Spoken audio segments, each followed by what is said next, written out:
Assalamualaikum warahmatullahi wabarakatuh. Baiklah, nama saya Dian Trivenita. Nah, di sini saya mengambil tema dari problematika pembelajaran daring di SD pada masa pandemi ini. Itu judul yang saya ambil yaitu faktor-faktor yang menyebabkan kurangnya keaktifan belajar siswa selama pembelajaran daring pada masa pandemi di sekolah dasar. Nah, saya akan menjelaskan materi tentang judul tersebut. Nah, di sini adalah mata kuliah keterampilan menulis ilmiah. Nah, pada penjelasan pertama saya akan menjelaskan tentang hakikat belajar dan mengajar. Nah, belajar dan mengajar merupakan dua konsep yang tidak bisa dipisahkan satu sama lain. Belajar menunjuk pada apa yang harus dilakukan seseorang sebagai subjek yang menerima pelajaran. Nah, sedangkan mengajar merujuk pada apa yang harus dilakukan oleh guru sebagai pengajar. Nah, berikutnya, belajar bukan menghafal dan bukan pula mengingat. Belajar adalah suatu proses yang ditandai dengan adanya perubahan pada diri seseorang. Nah, oleh karena itu, di masa pandemi ini perlu menyesuaikan proses pembelajaran. Dikarenakan metode pembelajaran dilakukan secara daring, tidak secara tatap muka. Perlu dilakukan proses belajar yang diarahkan kepada tujuan. Proses tersebut melalui berbagai pengalaman, yang dimana belajar adalah proses melihat, mengamati, dan memahami sesuatu.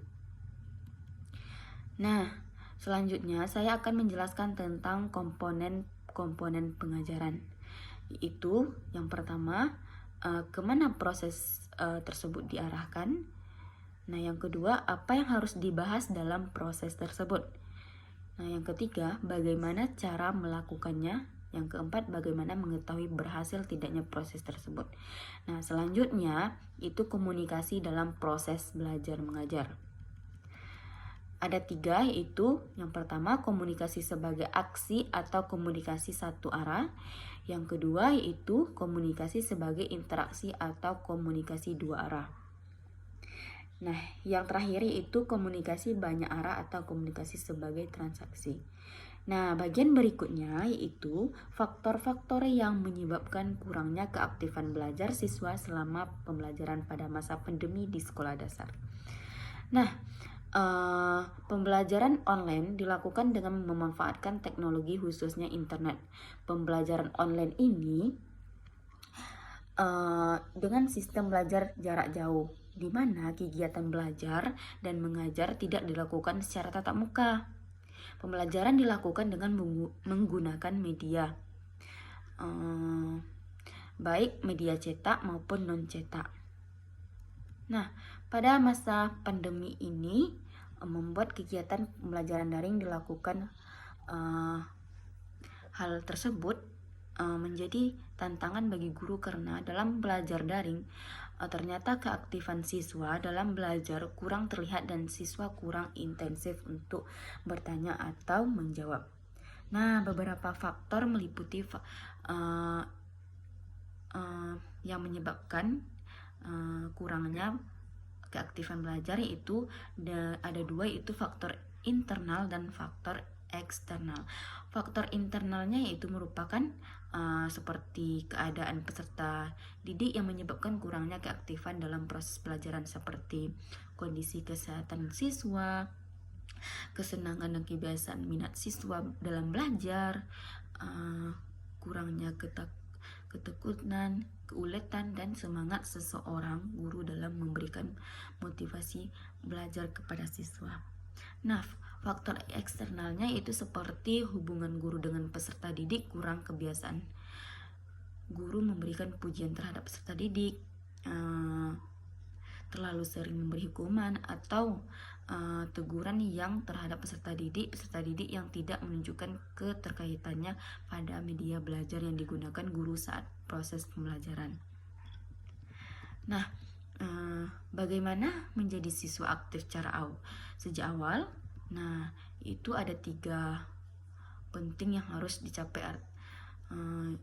Yang pertama itu pembentukan tim, yang kedua itu penilaian sederhana, yang ketiga keterlibatan belajar langsung.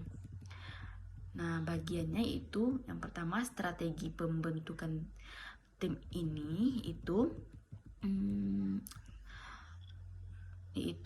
yang pertama bertukar tempat, yang kedua itu siapa saja yang ada di kelas, yang ketiga resume berkelompok, yang keempat prediksi, kelima iklim televisi, yang keenam teman yang dimiliki, 7 benar-benar kian mengenal, 8 benteng pertahanan, 9 mengakrabkan kembali, 10 hembusan angin kencang, 11 menyusun aturan dasar kelas.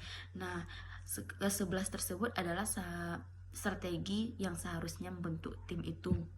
Nah, yang kedua itu strategi penilaian sederhana, yaitu yang pertama pertanyaan penilaian, yang kedua pertanyaan yang dimiliki siswa, yang keempat penilaian instan, 5 sampel perwakilan, 6 persoalan pelajaran. Nah, yang selanjutnya yaitu strategi penilaian belajar langsung, yaitu sebagai berikut. Yang pertama, berbagai pengetahuan secara aktif. 2, merotasi pertukaran pendapat kelompok 3 orang. 3 kembali ke tempat semula. 4 menyamarkan suasana belajar. 5 bertukar pendapat. 6 benar atau salah. 7 bertanggung jawab terhadap mata pelajaran.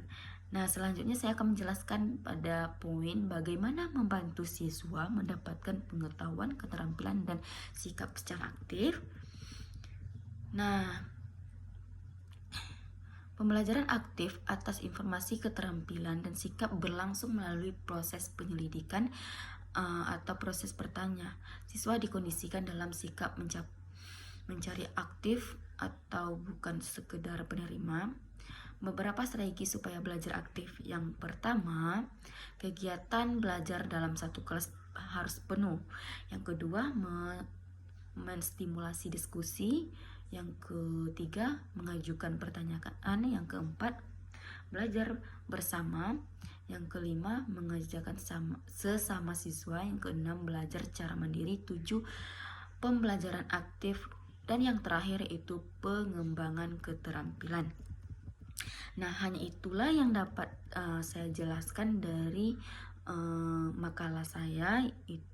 Lebih dan kurang saya mohon maaf. Wabillahi taufiq wal hidayah. Wassalamualaikum warahmatullahi wabarakatuh.